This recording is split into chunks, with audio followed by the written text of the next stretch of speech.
其实拎刀照靠就有很多这种药哦。小病不要求人的那种天然好食材，例如芹菜啊、山药啊、姜啊、蒜啊，这些都是很好的药材哦。胡乃文开讲喽，我是你的老朋友胡医师，请大家把影片分享给你的亲朋好友，让更多的人知道这么好的方法哦。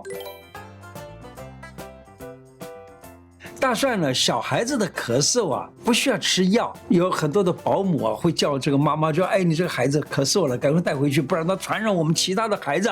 那这个呢，咳嗽，你知道咳嗽可以几片大蒜片就可以搞定了哦。那例如风寒咳嗽，孩子风寒咳嗽的时候，就只要用大蒜，怎么样做呢？大蒜把它切片，切片以后呢，把那个贴在什么地方呢？贴在你脚底下有个穴道叫做涌泉穴，把它贴到这个涌泉穴上，然后呢，在晚上的时候再把它洗干净，洗掉上床的时候再贴一次。那么这样差不多几个小时之后那么这个病情就可以去掉，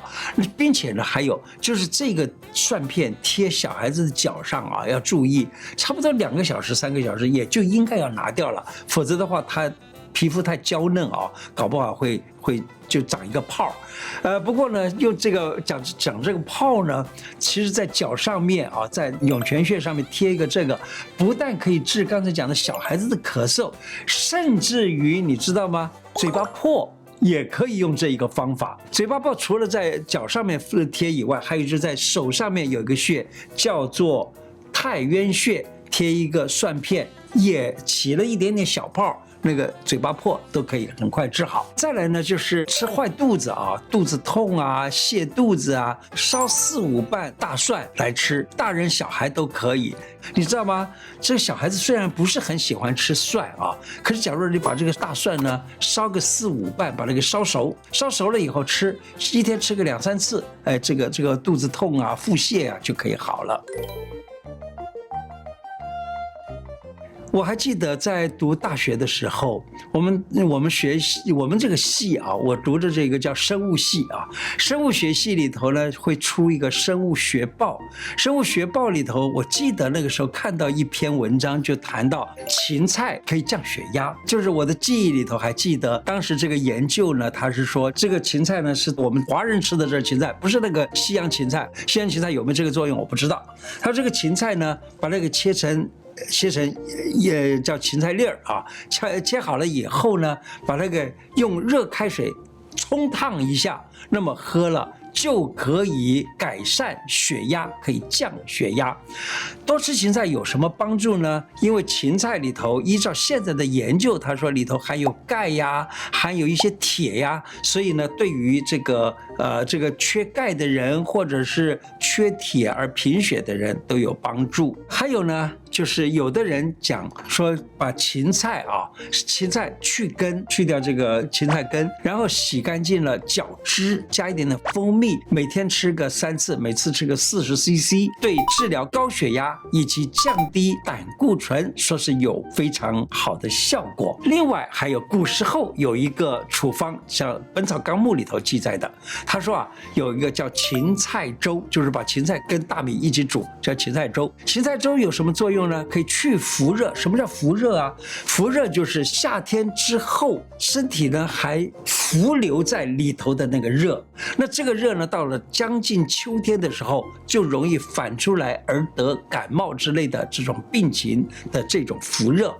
那芹菜粥可以去这种伏热，那么就不容易感冒了，并且还有呢，就是利大肠、利小肠，帮助排便，大概是。所以呢，怪不得芹菜可以降血压，我想大概就是利用了古时候的处方里头这样子的一个说法，去热去掉这个留在身体里头的太过度的热的这种病状。山药是很好吃的一种菜，它可以生吃，但也可以煮了来吃它是对糖尿病的人非常好。这是我的一个朋友，他的一个处方。这个朋友呢，他有一次他的一个朋友说是要做体格检查，大概是为了要升官吧。要做体格检查的时候那么就问我这个朋友说，哎，怎么办啊？我这个血糖啊稍微高那么一点儿，我又不愿意吃降血糖的药，怎么办？我这朋友很简单，他说因为他学医嘛，所以他就跟他说很简单，就买点山药啊，就是每天用个1-2两的、2-3两的这个山药，就把它蒸一蒸，然后呢你就吃那个山药就可以了。结果他那个朋友真的吃个几天以后呢，血糖就降低了，再去检查就没事了啊。由此可见，其实他不是说只有降血糖哦，他是真的治疗了这个病。这个山药里头都是淀粉哎，很奇怪，这里头的淀粉却降血糖，它不是给你升血糖的，因为它含有一些免疫蛋白啊，它这个糖跟我们一般所讲的淀粉的这个糖不完全一样吧。四神汤里头就有山药，山药啊吃可以有美容的作用，不但如此呢，它还可以滋养皮肤跟毛发，所以呢很好。本草备药里头记载，他说山药有治疗虚损劳伤，可以治健忘，可以使人精神好。所以医方集解里头就是说，山药呢是男子之家珍。他说山药是男人吃了很好，因为它能够让你的精神力量比较来得旺盛。我还记得以前啊，我有一个病人是一个老太太，大概78岁了，她来找我，我就劝她说，哎，你现在什么病都已经差不多治好了，可是呢，你呢可以回家经常的吃四神汤。四神汤里头啊有薏仁、山药，还有茯苓、芡实、莲子这几样东西啊。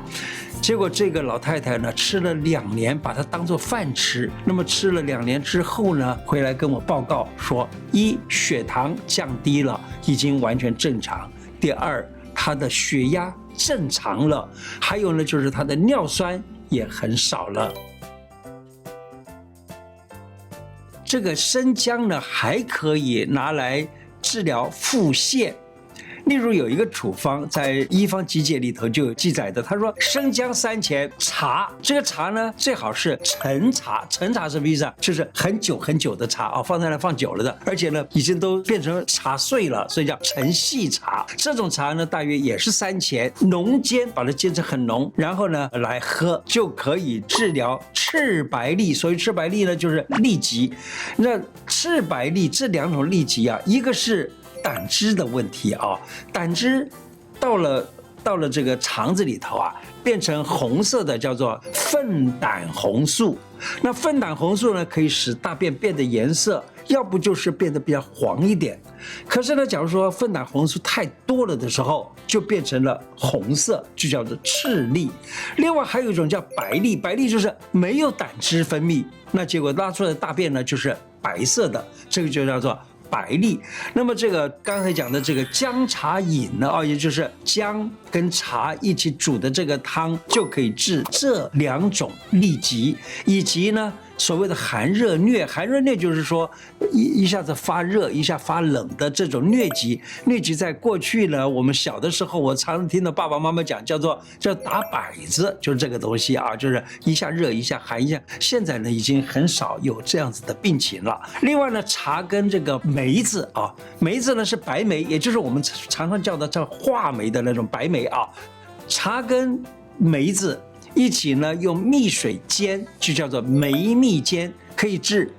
热痢。所谓热痢就是大便出来啊是烂烂的稀稀的这个痢疾，然后呢它是让肛门觉得热热的，然后闻到会有一种腥臭味的这种大便，那就叫做热痢。《黄帝内经》里头记载，大毒治病10去其6，长毒治病10去其7，小毒治病10去其8，无毒治病10去其9。什么意思知道吗？就是讲，假如你要用药就是毒啊，所以用大的毒的这种药呢来治病啊，只能够治到60%，就不要再治了，再治就要用别的方法了。还有呢，要用的是小毒来治病的话，都只能够治到80%。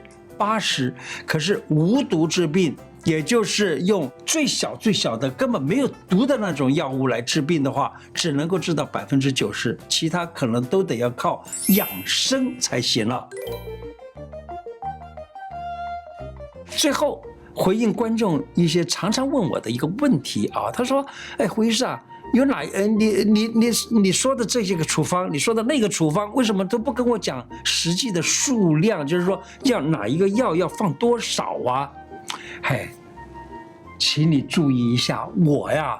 没讲数量，是因为每一个处方中医都是量身定制的。每一个处方是针对你的体质来配药的，所以我很多的药我就不讲。可是那个吃了没有什么，用台语讲“磨三百黑”哈，就是不毒的那种药的话，那我就跟你讲一讲处方都没关系。是药三分毒，大家都要知道。刚才讲过的大毒治病，十去其六。那一直到无毒治病呢，十去其九，意思就是说，所有的药都是毒，因此呢，我们在开药的时候是很谨慎的。所以我很希望，就是你还是找你的医生啊问一问比较好，好不好？好，今天的内容就说到这个地方。喜欢我的节目吗？如果喜欢的话，请记得按订阅，并且加上小铃铛哦。谢谢大家，拜拜。